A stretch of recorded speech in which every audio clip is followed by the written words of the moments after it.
ಮೈಸೂರು ಜಿಲ್ಲೆ ಎಚ್.ಡಿ. ಕೋಟೆ ತಾಲೂಕಿನಲ್ಲಿ ಘಟನೆ ನಡೆದಿದ್ದು, ಪತ್ನಿ ಮನೆಯಿಂದ ಹೊರಬಾರದಂತೆ ಬಾಗಿಲಿಗೆ 3 ಬೀಗ ಜಡಿದು ವಿಕೃತಿ ಮೆರೆದಿದ್ದಾನೆ.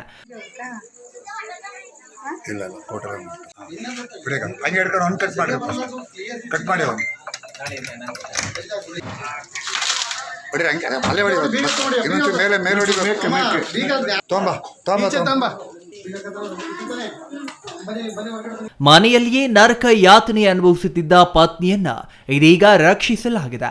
ಎಚ್.ಡಿ. ಕೋಟೆ ತಾಲೂಕಿನ ಮಠಕೆರೆ ಗ್ರಾಮದಲ್ಲಿ ಘಟನೆ ನಡೆದಿದ್ದು, ಸಣ್ಣಾಲಯ್ಯ ಎಂಬಾತ ತನ್ನ ಪತ್ನಿ ಸುಮಾ ಎಂಬುವರನ್ನ ಗೃಹ ಬಂಧನದಲ್ಲಿ ಇರಿಸಿದ ಆರೋಪಿಯಾಗಿದ್ದಾನೆ. ಕಳೆದ 12 ವರ್ಷಗಳ ಹಿಂದೆ ಇದೇ ತಾಲೂಕಿನ ಹೈರಿಗಿ ಗ್ರಾಮದ ಸುಮಾ ಎಂಬುವರನ್ನ ಸಣ್ಣಾಲಯ್ಯ ವಿವಾಹವಾಗಿದ್ದು, ಸುಮಾ ಈತನ 3ನೇ ಪತ್ನಿ ಎಂಬುದಾಗಿ ತಿಳಿದು ಬಂದಿದೆ. ಸಣ್ಣಾಲಯ್ಯನ 3ನೇ ಪತ್ನಿ ಸುಮಾ ಎಂಬುವರಿಗೆ 2 ಮಕ್ಕಳಿದ್ದಾರೆ. ಈ ಮೊದಲೇ ಮದುವೆಯಾಗಿದ್ದ 2 ಪತ್ನಿಯರು ಸಣ್ಣಾಲಯ್ಯನ ಕಾಟ ತಾಳಲಾರದೆ ದೂರವಾಗಿದ್ದಾರೆ ಎಂದು ಸ್ಥಳೀಯರು ತಿಳಿಸಿದ್ದಾರೆ. ಸುಮಾರನ ಮದುವೆಯಾದ ದಿನದಿಂದಲೂ ಮನೆಯಲ್ಲಿ ಕೂಡಿ ಹಾಕಿ ಬಾಗಿಲಿಗೆ 3 ಬೀಗ ಜಡಿದು ಕಿಟಕಿಗಳನ್ನು ಮುಚ್ಚಿ ಯಾರೊಂದಿಗೂ ಮಾತನಾಡದಂತೆ ಸುಮಾ ಅವರಿಗೆ ಪತಿ ಸಣ್ಣಾಲಯ್ಯ ಎಚ್ಚರಿಕೆ ನೀಡಿದ್ದ ಎನ್ನಲಾಗಿದೆ. ಮನೆಯೊಳಗೆ ಶೌಚಾಲಯವೂ ಇಲ್ಲ ಎನ್ನಲಾಗಿದ್ದು, ಬಕೆಟ್ ನೀಡಿ ಅದರಲ್ಲಿಯೇ ನಿತ್ಯ ಕರ್ಮಗಳನ್ನು ಮುಗಿಸುವಂತೆ ಸೂಚಿಸಿ ರಾತ್ರಿ ಅದನ್ನು ಹೊರಚೆಲ್ಲುತ್ತಿದ್ದನಂತೆ.